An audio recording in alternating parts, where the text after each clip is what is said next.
இந்த தமிழக அரசு மக்கள் அரசா அல்லது தீவிரவாத அரசா என்ற ஒரு சந்தேகம் வந்திருக்கு. ஏன்னு கேட்டிங்கன்னா, அதாவது இந்த கோவை குண்டுவெடிப்பு வழக்கில் முக்கிய குற்றவாளி அல்லுமாவோட இயக்கத் தலைவர் பாஷா. சமீபத்தில் அவர் இறந்துட்டாருங்க. இத்தனைக்கும் அவர் கோர்ட்டால் குற்றவாளி என்று அறிவிக்கப்பட்டு சிறை தண்டனை அனுபவித்த ஒரு குற்றவாளி, ஒரு டெரரிஸ்ட், ஒரு தீவிரவாதி. அந்த தீவிரவாதியோட உடலை கோயம்புத்தூரில் ஊர்வலமாக எடுத்துகிட்டு போகிறதுக்கு இவங்க அனுமதி கொடுத்துருக்கு தமிழக அரசு.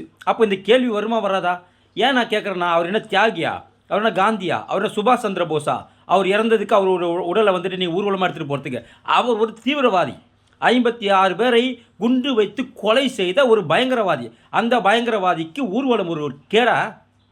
இது என்ன அரசு? இது என்ன அரசாங்கம் இது? இந்த மாதிரி ஆளுக்கெல்லாம் நீ ஊர்வலம் நடத்தி தியாகி ஆக்குனாக்கா நாளைக்கு என்ன நடக்கும்? நாமளும் குண்டு வச்சு ஒரு 50 பேரை கொன்னா நமக்கும் ஊர்வலம் இப்படி தான் நடக்குமோ?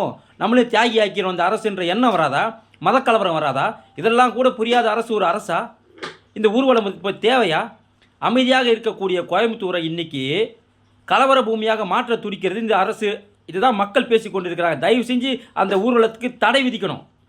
இந்த மாதிரி எல்லாம் ஊக்கப்படுத்துறீங்கன்னு சொன்னால் தீவிரவாத செயல் தான் தமிழகத்தில் அதிகரிக்கும். இந்த தமிழக அரசு மக்கள் அரசா அல்லது தீவிரவாத அரசா என்ற ஒரு சந்தேகம் வந்திருக்கு. ஏன்னு கேட்டிங்கன்னா, அதாவது இந்த கோவை குண்டுவெடிப்பு வழக்கில் முக்கிய குற்றவாளி அல்லுமாவோட இயக்கத் தலைவர் பாஷா. சமீபத்தில் அவர் இறந்துட்டாருங்க. இத்தனைக்கும் அவர் கோர்ட்டால் குற்றவாளி என்று அறிவிக்கப்பட்டு சிறை தண்டனை அனுபவித்த ஒரு குற்றவாளி, ஒரு டெரரிஸ்ட், ஒரு தீவிரவாதி.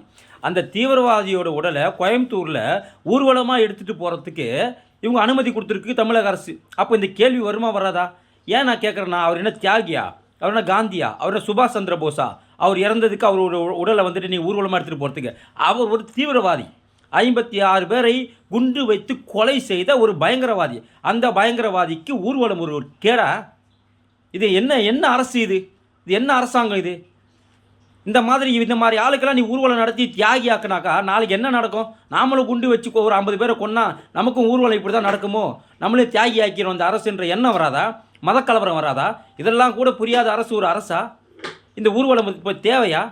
அமைதியாக இருக்கக்கூடிய கோயம்புத்தூரை இன்னைக்கு கலவர பூமியாக மாற்ற துடிக்கிறது இந்த அரசு. இதுதான் மக்கள் பேசி கொண்டிருக்கிறாங்க. தயவு செஞ்சு அந்த ஊர்வலத்துக்கு தடை விதிக்கணும். இந்த மாதிரி எல்லாம் ஊக்கப்படுத்துறீங்கன்னு சொன்னா தீவிரவாத செயல் தான் தமிழகத்தில் அதிகரிக்கும். இதுபோன்று முக்கிய நிகழ்வுகள், அரசியல் தகவல்களை ஆழமாகவும் மாறுபட்ட கோணத்திலும் அறிந்து கொள்ள மறக்காமல் உங்கள் IND தமிழ் 24x7 பக்கத்தை பின்பற்றிக் கொள்ளவும். உங்கள் ஒவ்வொரு ஆதரவும் இதுபோன்று பல நிகழ்வுகளின் பின்னணியை அறிய உதவும்.